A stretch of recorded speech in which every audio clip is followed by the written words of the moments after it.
ಲಕ್ಷ್ಮೀ ನರಸಿಂಹಸ್ವಾಮಿಯ ಕ್ಷೇತ್ರ ಆಗಿದ್ದು ಹಾಗೆ ಪ್ರತ್ಯೇಕವಾದ ದೇವಾಲಯದಲ್ಲಿರೋದು ತುಂಬ ಕೌತುಕ ಅಂತ ಅನಿಸುತ್ತೆ.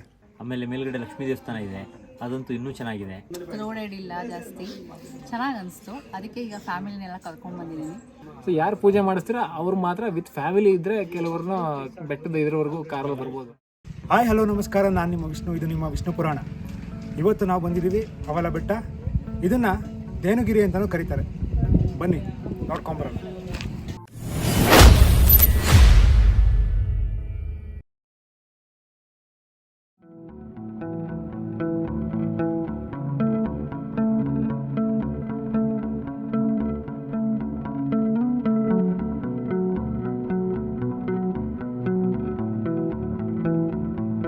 ಇದನ್ನು ಮೂಲತಃ ಧೇನುಗಿರಿ ಕ್ಷೇತ್ರ ಅಂತ ಕರೆಯೋದಕ್ಕೆ ಕಾರಣ ಏನು ಅಂದರೆ, ಹಿಂದೊಮ್ಮೆಲ್ಗೆ ವಿಪರೀತವಾಗಿ ಗೋವುಗಳು ಮೇಯೋದಕ್ಕೆ ಇಲ್ಲಿಗೆ ಬರ್ತಿದ್ವಂತೆ. ಹೀಗೆ ಗೋವುಗಳು ಸಾಕಷ್ಟು ಸಂಖ್ಯೆಯಲ್ಲಿ ಬರೋದಕ್ಕೂ ಒಂದು ಹಿನ್ನೆಲೆ ಇದೆ. ಅದೇನಪ್ಪ ಅಂದರೆ, ದೇವತೆ ಮತ್ತು ಅಸುರರ ಮಧ್ಯೆ ನಡೆದ ಸಮುದ್ರ ಮಂಥನದ ಸಮಯದಲ್ಲಿ ಅನೇಕ ಒಳ್ಳೆಯ ಹಾಗೂ ಕೆಟ್ಟ ಉತ್ಪನ್ನಗಳು ಹೊರಬಂದವು. ಆ ರೀತಿಯ ಉತ್ಪನ್ನಗಳಲ್ಲಿ ಒಳ್ಳೆಯ ವಸ್ತುವಾಗಿ ಕಾಮಧೇನು ಸಹ ಬಂತು. ಹೀಗೆ ಸಮುದ್ರ ಮಂಥನದಿಂದ ಹೊರಬಂದಂತಹ ಕಾಮಧೇನು ತನ್ನ ಮೊದಲ ಹೆಜ್ಜೆಯನ್ನು ಈ ತಾಣದಲ್ಲಿಟ್ಟಿದ್ದರಿಂದ ಈ ಕ್ಷೇತ್ರಕ್ಕೆ ಧೇನುಗಿರಿ ಎಂಬ ಹೆಸರು ಬಂತು ಅಂತ ಹೇಳಲಾಗುತ್ತೆ. ಇದು ಬೆಂಗಳೂರಿನಿಂದ ಸುಮಾರು 93 ಕಿಲೋಮೀಟರ್ ದೂರದಲ್ಲಿದ್ದು ಚಿಕ್ಕಬಳ್ಳಾಪುರ ಜಿಲ್ಲೆಯ ಯರ್ರಮಾರನಹಳ್ಳಿಯ ಸಮೀಪ ಇದೆ. ಹಾಗೆ ಇದು ಲಕ್ಷ್ಮೀ ನರಸಿಂಹಸ್ವಾಮಿಯ ಕ್ಷೇತ್ರ ಆಗಿದ್ದು ಇಲ್ಲಿ ನರಸಿಂಹಸ್ವಾಮಿ ಮತ್ತು ಲಕ್ಷ್ಮೀದೇವಿಗೆ ಸಪ್ರೇಟ್ ಆದ 2 ದೇವಾಲಯಗಳನ್ನು ನಾವು ಕಾಣಬಹುದು. ಆದರೆ ಲಕ್ಷ್ಮೀದೇವಿಯು ನರಸಿಂಹಸ್ವಾಮಿಯ ದೇವರೊಂದಿಗಿರದೆ ಪ್ರತ್ಯೇಕವಾದ ದೇವಾಲಯದಲ್ಲಿರೋದು ತುಂಬ ಕೌತುಕ ಅಂತ ಅನಿಸುತ್ತೆ.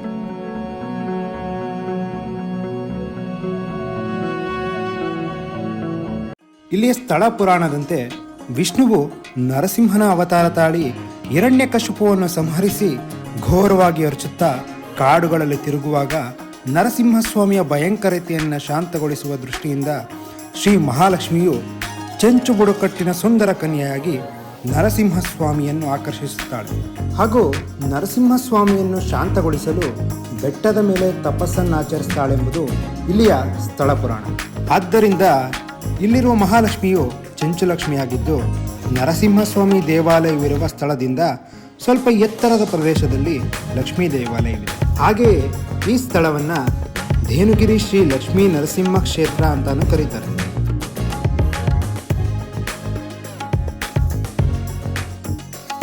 ಈ ಕ್ಷೇತ್ರದ ಬಗ್ಗೆ ಇಲ್ಲಿಗೆ ಬಂದಿರೋರ ಹತ್ರ ತಮ್ಮ ಅನಿಸಿಕೆಗಳನ್ನು ತಿಳ್ಕೊಳ್ಳೋಣ ಬನ್ನಿ. ನಾವು ಪಾಂಡವಪುರದಿಂದ ಬಂದಿದ್ದೀವಿ. ನಮ್ಮ ರಿಲೇಷನ್ ಕರ್ಕೊಂಡ್ಬಂದಿರೋದು. ಬೆಟ್ಟ ಚೆನ್ನಾಗಿದೆ, ದೇವಸ್ಥಾನ ಅಂತೂ ಅದ್ಭುತ.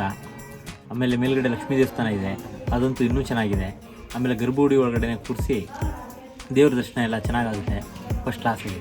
ಜಾಗ ಪೂರ್ತಿ ಫಾರೆಸ್ಟ್ ಡಿಪಾರ್ಟ್ಮೆಂಟ್ ಅವರ ಇದರಲ್ಲಿದೆ. ಒಂದು ಒಳ್ಳೆ ಕೆಲಸ ಏನು ಮಾಡಿದ್ದಾರೆ, ಒಂದು ದಾರಿ ಇದೆ, ಬಟ್ ಎಲ್ಲ ವೆಹಿಕಲ್ಗಳನ್ನು ಮೇಲೆ ಬಿಡ್ತಾ ಇಲ್ಲ. ಯಾಕೆಂದರೆ ತುಂಬ ಜನ ಕೆಲವರು ಸುಮ್ಮನೆ ಪಿಕ್ನಿಕ್ ಅಂತ ಬರೋ ಥರ ಆಗಿತ್ತು ಅಂತ ಅಂದ್ಬಿಟ್ಟು. ಈಗ ಒಣಗಿರೋದ್ರಿಂದ ಕಾಡೆಲ್ಲ ಒಣಗಿರೋಂಥ ಟೈಮಲ್ಲಿ ಅದು ಅಷ್ಟು ಸಮಂಜಸ ಅಲ್ಲ ಅಂತ ಅಂದ್ಬಿಟ್ಟು. ಸೊ ಯಾರು ಪೂಜೆ ಮಾಡಿಸ್ತೀರ ಅವ್ರು ಮಾತ್ರ ವಿತ್ ಫ್ಯಾಮಿಲಿ ಇದ್ದರೆ ಕೆಲವ್ರನ್ನ ಬೆಟ್ಟದ ಇದ್ರವರೆಗೂ ಕಾರಲ್ಲಿ ಬರ್ಬೋದು. ಇಲ್ಲಾಂದ್ರೆ ನೀವು ಕೆಳಗಿಂದ ನಡ್ಕೊಂಬರ್ಬೇಕಾಗತ್ತೆ, ಅದು ಸ್ವಲ್ಪ ಕಷ್ಟ ಆಗ್ಬೋದು. ನೀವು ಅಷ್ಟು ನಡ್ಕೊಂಬಂದಿದ್ದಕ್ಕೆ ಬಂದಮೇಲೆ ದೇವ್ರ ದರ್ಶನ ಮಾಡೋದು ಒಂಥರ ಎಲ್ಲದಕ್ಕೂ ತುಂಬ ಸಂತೋಷ ಆಗುತ್ತೆ, ಅದು ಸಾರ್ಥಕ ಅಂತ ಅನಿಸುತ್ತೆ. ಒಂದು ಗುಹೆ ಥರ ದೇವಸ್ಥಾನ ಇದು, ತುಂಬ ಚೆನ್ನಾಗಿದೆ. ನನ್ನ ಹೆಸರು ಶ್ವೇತಾ ಅಂತ. ನಾವು ಬೆಂಗಳೂರಿಂದ ಬಂದಿದ್ದೀವಿ. ಬೆಂಗಳೂರಿಂದ ಇದೊಂದು 100 ಕಿಲೋಮೀಟರ್ ಆಗ್ಬೋದು ಅನಿಸುತ್ತೆ. ರೋಡೆಲ್ಲ ಚೆನ್ನಾಗಿದೆ, ದೇವಸ್ಥಾನವೂ ಅಷ್ಟೇ. ನಾನು ಸೆಕೆಂಡ್ ಟೈಮ್ ಬರ್ತಾ ಇರೋದು, ಫಸ್ಟ್ ಟೈಮು ಫ್ರೆಂಡ್ಸ್ ಜೊತೆ ಬಂದಿದ್ದೆ. ತುಂಬ ಇಷ್ಟ ಆಯಿತು, ಒಂಥರ ಕೂಲ್ ಅನಿಸುತ್ತೆ. ರೋಡ್ ಇಲ್ಲ ಜಾಸ್ತಿ, ಚೆನ್ನಾಗಿ ಅನಿಸ್ತು. ಅದಕ್ಕೆ ಈಗ ಫ್ಯಾಮಿಲಿನೆಲ್ಲ ಕರ್ಕೊಂಡು ಬಂದಿದ್ದೀನಿ.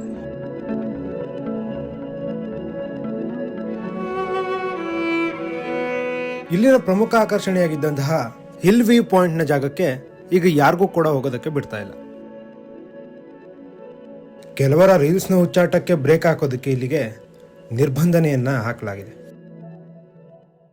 ನಾವು ಈಗ ಈ ಸ್ಥಳದಿಂದ ಕೇವಲ 23 ಕಿಲೋಮೀಟರ್ ದೂರದಲ್ಲಿರೋ ತುಂಬ ಪ್ರಸಿದ್ಧಿಯಾಗಿರೋ ಇಶಾ ಫೌಂಡೇಶನ್ನ ಆದಿಯೋಗಿ ಸ್ಟ್ಯಾಚುನ ದರ್ಶನ ಮಾಡಿಕೊಂಡು ಹೋಗೋಣ ಬನ್ನಿ.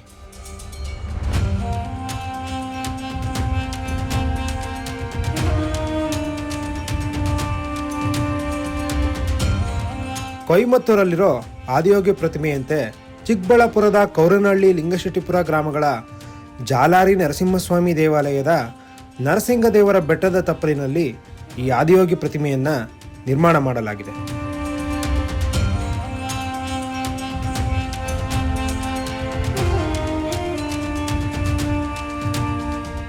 ಈ ಪ್ರಕೃತಿಯ ಸೌಂದರ್ಯವ ಕಂಡಾಗ ನಮ್ಮ ಮನದ ಬೇಸರ ದುಃಖಮಯವಾಗಿ ನೆಮ್ಮದಿ ನೆಲೆಯಾಗುತ್ತದೆ. ಈ ಪ್ರಕೃತಿಯ ಜೊತೆ ಮಿಂದೇಳುತ್ತಾ ನಲಿಯುವ ಭರದಲ್ಲಿ ಪ್ಲಾಸ್ಟಿಕ್ ಇತರೆ ತ್ಯಾಜ್ಯ ವಸ್ತುಗಳನ್ನು ಎಲ್ಲೆಂದರಲ್ಲಿ ಬಿಸಾಡುತ್ತಾ ನಮ್ಮ ಜವಾಬ್ದಾರಿಯ ಮರೆಯದಿರೋಣ.